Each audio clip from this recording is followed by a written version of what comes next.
आप लोगों ने रिच डैड और पुअर डैड बुक्स के बारे में सुना है? अगर नहीं तो सुनो। गरीब होने का मतलब ये नहीं कि आप कभी अमीर नहीं हो सकते। मेरे भाई रॉबर्ट कियोसाकी की classic book rich dad poor dad का पहला चैप्टर सिर्फ एक किताब की शुरुआत नहीं है, बल्कि सोच बदलने वाला एक सफ़र है। ये चैप्टर दो अलग अलग मेंटालिटी, दो अलग अलग दुनिया और दो अलग अलग फाइनेंशियल रिजल्ट को हमारे सामने पेश करता है। इस कहानी के मुख्य पात्र खुद रॉबर्ट है, जिसे दो अलग अलग डैड से बहुत कुछ सीखने को मिला, जिसमें एक उसका सच्चा पुअर डैड और दूसरा माइक का अमीर dad. Number 1, two father two world. Robert Hawaii के एक छोटे से शहर में पैदा हुए थे। उनके असली पिता बहुत पढ़े लिखे और इंटेलिजेंट इंसान थे। उन्होंने पीएचडी भी कर रखा था और वो हवाई के एजुकेशन में हेड थे। वे एक स्टेबल रिस्पेक्टेबल गवर्नमेंट जॉब में भी थे। उनका एक ही सोच था, पढ़ाई करो, अच्छे मार्क्स लाओ और किसी कंपनी में सेफ जॉब ढूंढो। ये सोच दुनिया की 90% लोगों की सोच है। रॉबर्ट उन्हें अपना पुअर डैड मानते थे, क्योंकि उनकी सोच के कारण उनका फाइनेंशियल कंडीशन हमेशा बिगड़ा हुआ रहता था, चाहे उनकी सैलरी कितनी भी अच्छी क्यों ना हो। दूसरी तरफ माइक, रॉबर्ट का बेस्ट फ्रेंड, उनके पिता।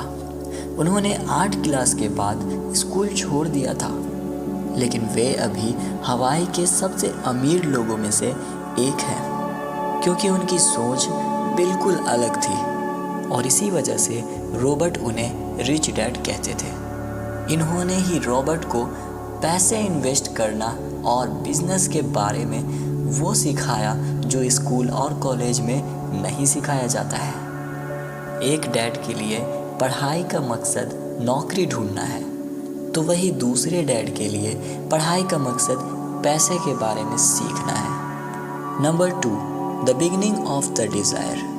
कहानी तब शुरू होती है जब 9 साल के माइक और रॉबर्ट एक ही गवर्नमेंट स्कूल में पढ़ते हैं।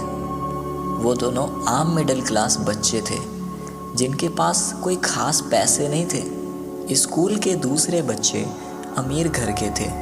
उनके पास महंगे कपड़े, महंगी कार्स और ऐसे टॉयज़ थे जो कि रॉबर्ट और माइक के लिए बस एक सपना था। एक दिन स्कूल के एक टीचर ने उन्हें बताया कि अगर पैसे कमाना है, अमीर बनना है तो कुछ करना होगा। ऐसे बैठ के सोचने से कुछ नहीं होने वाला। रॉबर्ट और माइक ने सोचा कि अगर वो अमीर बनना चाहते हैं तो उन्हें कोई बिजनेस करना होगा, लेकिन उनके पास कोई आइडिया नहीं था। आखिरकार दोनों ने टूथपेस्ट के एम्प्टी ट्यूब को इकट्ठा करना शुरू कर दिया। वो उन ट्यूब को क्लीन करके मोल्टेन लीड डाल के सस्ते से सिक्के बनाने की कोशिश करते हैं, लेकिन ये आइडिया फेल हो जाता है। लेकिन इस फेलियर ने ही उनको एक ऐसे सवाल की तरफ धकेला जो कि ज़िंदगी बदल देने वाला था। पैसे के लिए काम करना बंद करो, ऐसे काम करो कि पैसे आपके लिए काम करें। Number 3, the first job with rich dad. जब माइक ने अपने फादर रिच डैड को ये सब बताया तो उन्होंने कहा, ठीक है, मैं तुम्हें सिखाता हूँ, लेकिन तुम्हें मेरे लिए काम करना होगा। तुम दोनों कल सुबह मेरे ऑफिस आओ। और यहाँ से शुरू हो जाती है रॉबर्ट की असली फाइनेंशियल एजुकेशन। रिच डैड ने एक छोटी सी दुकान पर हफ्ते के 10 सेंट्स के हिसाब से उन्हें पैसे देना शुरू कर दिया। सैटरडे को 3 घंटे काम करके उन्हें 30 सेंट्स मिलते थे। कुछ हफ्ते बाद ये काम एकदम ही बोरिंग लगने लगा। काम इतना भारी था कि 30 सेंट्स भी कम लगने लगा रॉबर्ट को। रॉबर्ट फ्रस्ट्रेट हो गए। वो नौकरी छोड़ना चाहते थे, बिल्कुल ऐसे ही जैसे आम आदमी अपनी बोरिंग जॉब छोड़ना चाहते हैं। अब देखो, यहाँ पे आम आदमी की सोच आती है, नौकरी पसंद नहीं तो छोड़ दो, दूसरी ढूंढो। लेकिन रिच डैड ने रॉबर्ट को वो सिखाया था जो कि एक आम आदमी को नहीं सिखाया जाता है। Number 4, the first lesson. अमीर लोग पैसे के लिए नहीं, सीखने के लिए काम करते हैं। जब रॉबर्ट रिच डैड से मिलने गया कि वो काम छोड़ रहा है, तो रिच डैड ने उसे एक बहुत ही अनोखी डील ऑफर की कि अगर वो मुफ्त में काम करेगा तो वो उन्हें ज़िंदगी भर के लिए पैसे कमाना सिखाएंगे। रॉबर्ट और माइक ने हाँ कर दिया। अब उन्हें कोई पेमेंट नहीं मिलती थी, लेकिन इसी फ्री काम ने उन्हें अपना पहला बड़ा बिजनेस आइडिया दिया। उन्होंने देखा कि माइक की माँ पुरानी कॉमिक बुक्स बेचती थी, लेकिन वो उन्हें रद्दी के भाव में बेचती थी। रॉबर्ट और माइक ने सोचा क्यों ना ये कॉमिक बुक्स अपने पास रख के एक छोटी सी लाइब्रेरी बनाए और बच्चों से मेंबरशिप फीस ले कि वो एक दिन में कितनी भी चाहे बुक पढ़ सकते हैं। उन्होंने माइक के गैरेज को अपना लाइब्रेरी बना दिया। बच्चों के एक दिन के लिए 10 सेंट्स में अनलिमिटेड कॉमिक बुक्स पढ़ने का मौका मिलता था। 2 हफ्ते के अंदर उनकी लाइब्रेरी से हर हफ्ते $9.5 की अर्निंग होती थी।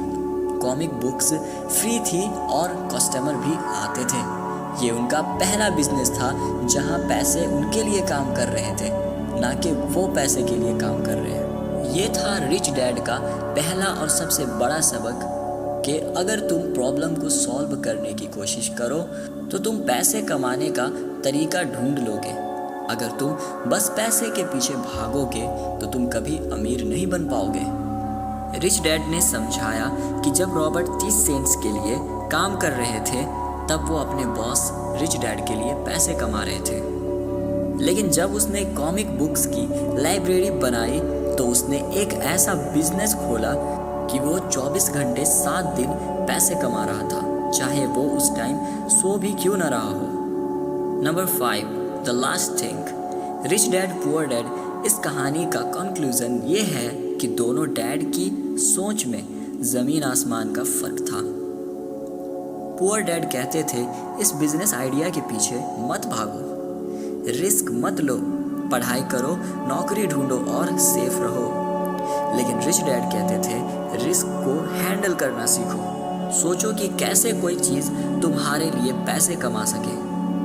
पुअर डैड के लिए पैसे का मतलब ये था कि मैं काम करता हूँ पैसे के लिए, और रिच डैड के लिए पैसे का मतलब ये है कि पैसा काम करता है मेरे लिए। ये चैप्टर हमें एक ऐसी दुनिया दिखाती है जहाँ फॉर्मल एजुकेशन से मिलने वाली डिग्री से ज़्यादा ज़रूरी फाइनेंशियल एजुकेशन है। रिच डैड ने रॉबर्ट को यही सिखाया कि स्कूल में हमें पढ़ाया जाता है कि एम्प्लॉय कैसे बने, डॉक्टर या इंजीनियर कैसे बने, लेकिन बिजनेस ऑनर या इन्वेस्टर कैसे बने ये नहीं सिखाया जाता है। अगर आप गरीबी से बाहर निकलना चाहते हैं तो सबसे पहले अपनी सोच बदलें। प्रॉब्लम को अपनी हार मत समझिए, इसे एक अपॉर्चुनिटी समझ के उस पर काम करते रहो, और यही सोच आपको रिच डैड के लाइन पे लाने में बहुत हेल्प कर सकता है।